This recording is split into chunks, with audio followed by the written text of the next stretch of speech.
The future First Lady is defending her reputation against a British newspaper that she says published lies about her. Melania Trump appeared in a Maryland courtroom Monday in her defamation lawsuit against the Daily Mail, and specifically one of its bloggers. She claims the newspaper published false stories alleging that she previously worked as an escort and that she suffered a nervous breakdown, in fact, during the presidential campaign. The stories were later retracted. For more on the case, we turn to CBS News legal analyst Rikki Klieman here. And Rikki, public figure and defamation. At first blush, it doesn't look good for the future First Lady, but... Well, there's a big but. Public figures have an extraordinarily high burden of proof, and that's why they almost always lose. You have to show that the writer or publisher went forth with this article with quote-unquote actual malice. That doesn't mean hatred or ill will. What that means is you have a reckless disregard for the truth. So with a normal person, meaning not a public figure, a usual citizen, you just have to show negligence. That's a much lesser burden.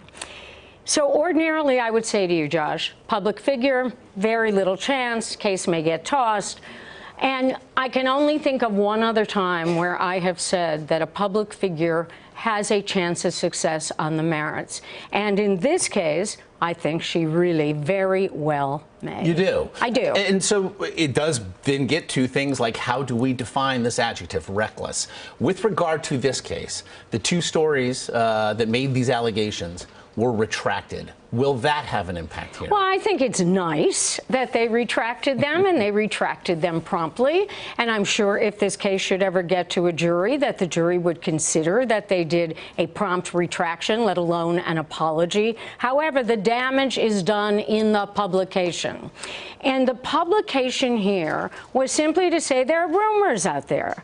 And there's rumors out there that this is what happened during the campaign. There was no, again, we should point out, there was no sourcing. There is no sourcing that we know of. Yeah. It's really like, you know, going online and going on the internet, and you see some scurrilous rumor, and you go and then republish it.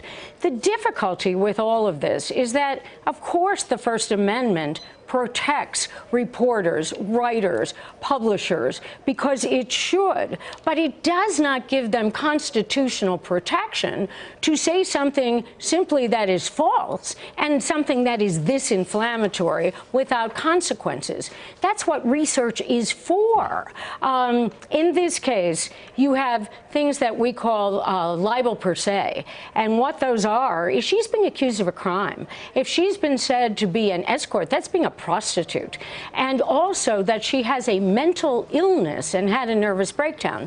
This isn't like some toss-off comment saying, oh, that person's crazy, you know, which people don't take seriously.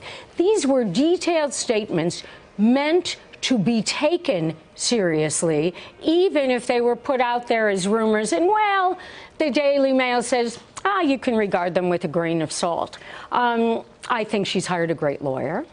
The lawyer who defended Hulk Hogan in his lawsuit against Gawker. Well, and Mr. Harder knows how to go forward on behalf of a plaintiff and go forward with a defamation case.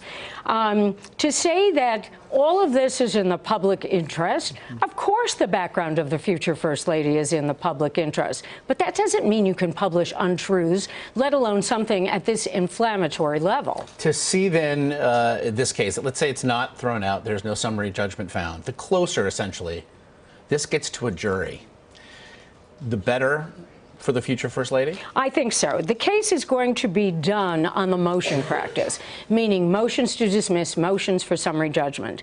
If this case survives those motions and gets to a jury, a reasonable juror, particularly a reasonable female juror, is going to say, how would I be damaged? How would the reasonable woman be damaged if I were called an escort/prostitute and that I had a mental illness and was having a nervous breakdown?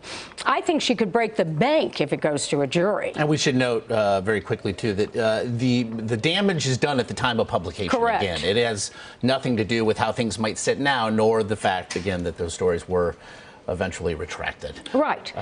One of the things that we also have to think about, Josh, is how many people are out there who somehow got a snippet of this, and then it gets repeated and repeated again, and have like this nagging feeling that maybe it's true. That's exactly why you cannot allow simple rumors to look like fact. And in this case, it certainly does appear as though they have. Fascinating stuff here, Rikki. As always, we appreciate it. Thanks, Josh.